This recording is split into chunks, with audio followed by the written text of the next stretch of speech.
50대 이후에 건강 상태 자체가 대부분 좀 안 좋아진다라고 느끼지 않습니까? 지금은 저주 같은, 불행 같은 이야기로 이제 자꾸 바뀌게 되는데요. 등산도 별로 좋지 않은 게 또 많이 있습니다. 그래서 안녕하십니까. 마음 편한 유형외과 김준영 원장입니다. 재수 없으면 100살까지 산다. 요즘 또 이런 말이 또 돌잖아요. 아픈 사람이 너무 많고, 또 노후에 이제 가난해지는 분들도 너무 많고, 이렇게 이제 노년을 지내는 것 자체가 굉장히 괴로우니까, 옛날에는 와, 나도 100살까지 살 수 있어. 이렇게 좋았던 축복 같은 이야기가 지금은 저주 같은, 불행 같은 이야기로 이제 자꾸 바뀌게 되는데요. 오늘은 내 노후를 위해서 사랑, 뭐 행복, 이게 경제, 뭐 이런 것들 다 중요하지만, 무엇보다도 중요한 건강을 어떻게 만들면 좋을까에 대해서 한번 이야기를 해보도록 하겠습니다.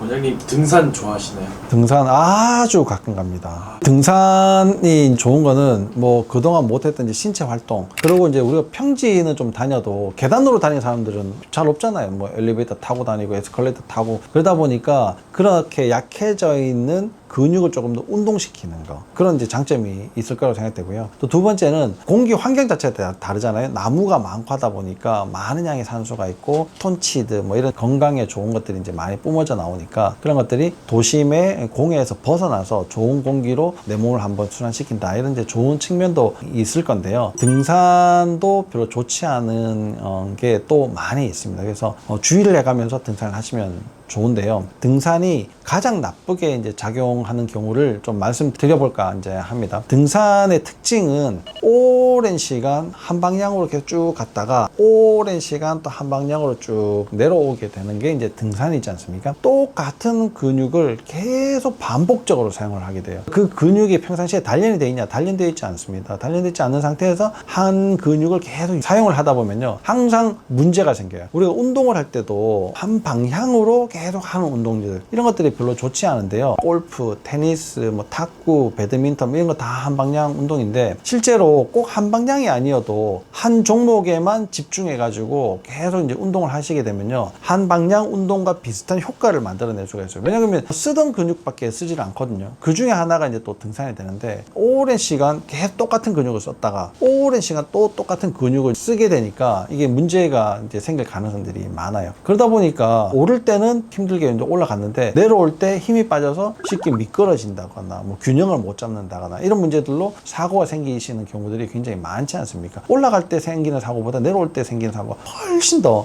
많이 있죠. 근육이 너무나 이제 약해져 있는 상태에서 너무 많이 사용해서 균형을 못 잡는 경우가 제일 많이 있는데요. 이런 경우를 좀 피한다 그러면 동네 야산을 좀 추천해 드려요. 난 산이 너무 좋아서 꼭 가야 되겠다 그러면 오르락내리락이 이렇게 많이 있는 동네 뒷산이 사실은 등산보다 훨씬 더 좋은데요. 평지에서는 내 신체의 균형 자체가 좀 망가져 있어도 그렇게 표가 나지 않습니다. 그런데 신체의 특수 부분들을 계속 사용해야지 될 때, 특히 또 오르막, 내리막을 이제 사용해야지 될 때는 골반 상태가 다르면 다리의 길이 상태가 이제 달라지게 되고, 발바닥의 모양 자체가 이제 바뀌게 됩니다. 이런 모양으로 되어 있어야 되는 게 이렇게 삐딱하게 된다든지 다른 모양으로 되게 된다는 거예요. 그리고 등산하실 때 반드시 중간에 쉬시고, 내가 골반이 많이 틀어져 있는 분들은 좋은 등산화와 인솔, 까창이라고 하는데요. 그런 것들을 좀 사용을 해서 등산을 하시면 훨씬 안전한 등산을 하실 수가 있다, 이렇게 말씀드릴 수 있어요. 50대 이후 몸이 급속하게 망가지는 이유는 무엇인가요? 50대 이후에 건강 상태 자체가 대부분 좀 안 좋아진다라고 느끼지 않습니까? 여성은 또 이제 뭐 폐경기라는 게 있지 않습니까? 그런 시기들을 지나면서 호르몬의 변화도 굉장히 많이 생겨요. 근육량을 일정한 상태로 유지를 한다거나 아니면 근육량을 더 늘리려고 해도 쉽게 늘어나지 않는 상태가 된다는 것도 포함이 됩니다. 이런 상태에서는 건강이 좋지 않으면 운동을 이제 시작을 해야 되겠다라고 생각을 하시고, 운동을 시작을 하면서 좀 더 빠른 속도로 회복을 하기 위해서 좀 과격하게 하는 경우들이 많이 있어요. 좀 더 세게 하는 거죠. 이런 상태에서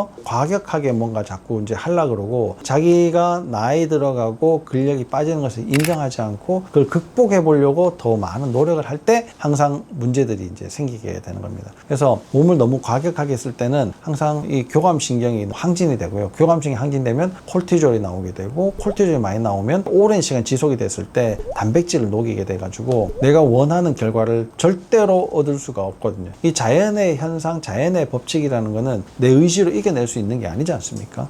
그러다 보니까 거기에 좀 어느 정도는 순응하는 체력을 단련시키는 방법들을 찾아가지고 하시면 제일 좋은데, 내가 지금 근육을 막 이렇게 이제 뭐 크게 만들어서 노후를 대비하는 것도 하나의 방법이라고 생각하실 수 있겠지만, 근육량이 그때 많아지는 건 오히려 더 독처럼 작용을 할 수가 있습니다. 왜냐하면 근육량이 많아진다는 거는, 대개의 근육들은 어떻게 되냐면 관절을 대부분 지나게 되고요. 그 근육이 두꺼워지고 긴장되고 수축을 하면서 이제 힘이 생기는 건데, 그런 것들이 반복적으로 됐을 때는 관절에 영향을 주게 됩니다. 제일 골치 아픈 것들이 관절병이거든요.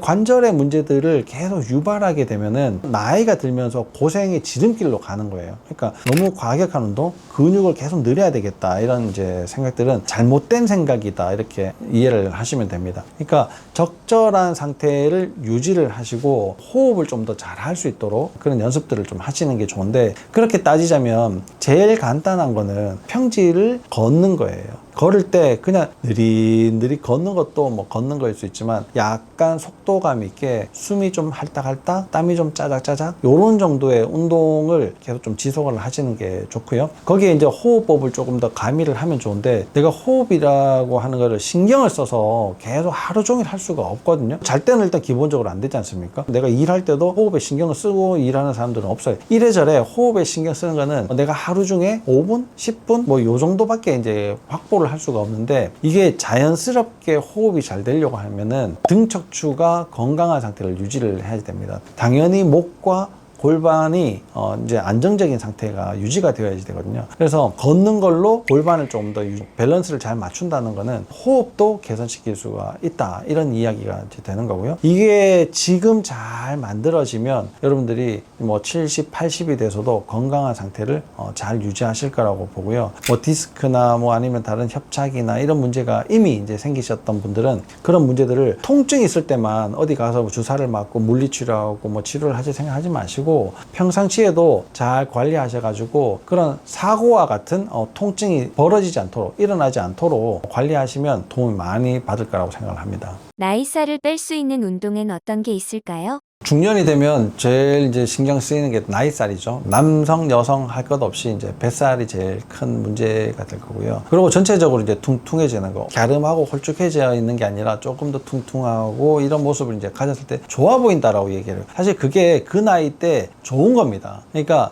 막 억지로 막 노력을 해서 뭔가를 더 개선시키기보다는 내 건강 상태를 유지를 하면서 어느 정도 적절한 수준의 살집이 좀 붙어 있는 것이 더 좋다, 이렇게 우선은 생각하시는 게 좋은데요. 그럼에도 불구하고 좀 뺐으면 좋겠다, 이렇게 생각하시는 분들이 있지 않습니까? 이런 분들은 운동보다도 먹는 걸 바꾸시는 것을 먼저 추천을 드립니다. 설탕, 밀가루, 음료수, 과일, 이런 것들이거든요. 소화가 되는 거니까 과일을 꼭 먹어야 돼, 이렇게 하는 거는 너무나 이제 옛날 얘기가 되어버렸어요. 과일은 성분표가 붙어 있지 않는 가공식품이다, 이렇게 생각을 하시면 됩니다.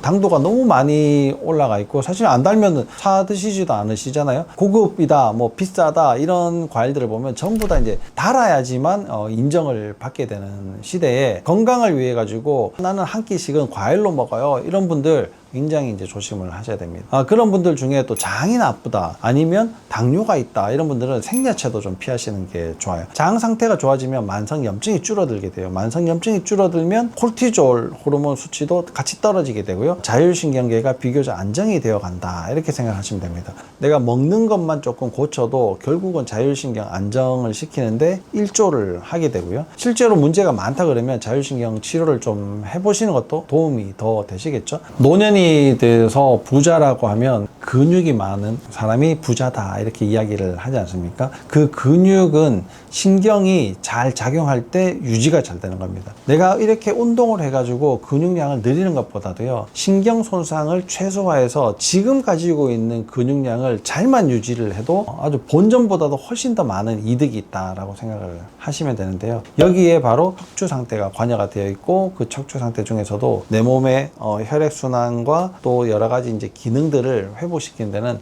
자율신경이 그 중심을 잡고 있다라고 보시면 됩니다. 그래서 여러분들 자율신경을 지금 확인해 보시고 상태를 개선시키는데 좀 더 노력을 하고 관심을 가지면 건강을 찾고 회복하고 유지하시는데 큰 도움이 되실 거라고 생각을 합니다. 오늘도 이 영상을 시청해 주신 여러분들께 감사를 드리고요. 다음에 더 좋은 내용으로 찾아뵙도록 하겠습니다. 감사합니다. 아프지 마시오.